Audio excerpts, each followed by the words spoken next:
भाई लोग नमस्कार। अभी की बड़ी अपडेट है कि hit machine trending star Khesari Lal Yadav का एक और बोलबम सॉन्ग बनाने का फाइनल पोस्टर जारी कर दिया। जब देख रहे हैं स्क्रीन पर, इस वीडियो में इसी गाना जानकारी दें बीच में किस चैनल पर कब लॉन्च किया जाए, कब तक सुनने को मिलेगा। जो भाई लोग चैनल सब्सक्राइब नहीं किए हैं तो प्लीज़ चैनल सब्सक्राइब कर लीजिए। सबसे पहले ऐसे भोजपुरी लेटेस्ट अपडेट जानकारी जानने के लिए शुरू से अंत तक इस वीडियो में बना रहे, आपसे बीच में चैनल पर जानकारी मिल करेगा। फाइनल बता दें खेसारी लाल यादव का बोलबम गाना का टाइटल है शिवलिंग डूबल बा। शिवलिंग डूबल बहुत भयंकर टाइटल होने वाला है। यह गाना भोजपुरी फन से खुद मिलेगा। और बता दें कि शिवलिंग डूबल इस गीत को गाए हैं यानी कि hit machine trending star Khesari Lal Yadav साथ में सेल्फी राज ने गाना गाया। डूट गाना होने वाला, यह गाना भोजपुरी फन से खुद मिलेगा। बहुत बेहतरीन कमाल का बोलबम गाना होने वाला है, क्योंकि इस गीत को लिखे हैं शिवलिंग डूबल यानी कि कृष्णा बेदर्दी गाना लिखे हैं। और इस गाना म्यूजिक संगीत की बात करें तो म्यूजिक दिए आर्या शर्मा म्यूजिक संगीत से हैं। बहुत बेहतरीन कमाल का बोलबम गाना होने वाला है।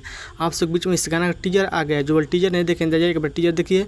ग्लोबल जंक्शन यूट्यूब चैनल पर टीजर लॉन्च कर बहुत बेहतरीन कमाल का बोलबम गाना होने वाला है शिवलिंग डूबल। इस गाना का फुल वीडियो देखने को मिलेगा आप सब बीच में, यानी कि कल सुबह 6 अगस्त का सुबह 6:15 पर global music junction YouTube channel पर देखने सुनने को मिलेगा। कल एक बार गाना सुनिएगा, आप सुनना बोलिए। बहुत बेहतरीन कमाल का बोलबम गाना होने वाला है। कल सुबह 6:15 फुल वीडियो लॉन्च किया जाएगा। कल गाना सुनिएगा और इस वीडियो में देखने को मिलेगा शिवलिंग डूबल यानी कि hit machine trending star Khesari Lal Yadav और आस्था सिंह वीडियो में देखने को मिले। बहुत बेहतरीन कमाल का बोलबम गाना होने वाला है। जितनी तारीफ कम नहीं। आप लोग बताइए कि ये hit machine trending star Khesari Lal Yadav का वीडियो अपडेट न्यूज़ कैसा लगा। अपडेट न्यूज़ पसंद पर प्लीज़ वीडियो को लाइक कीजिए, चैनल सब्सक्राइब कीजिए, दोस्तों शेयर कीजिए। बस वीडियो में इतना ही। मिलते हैं अगले वीडियो में। कल एक बार गाना सुनो, सुबह 6:15 लॉन्च कर जाएगा शिवलिंग डूबल ग्लोबल जंक्शन। जय हिंद, जय भोजपुर में। धन्यवाद। दबा वीडियो शेयर करें। मिलते हैं अगले अपडेट में।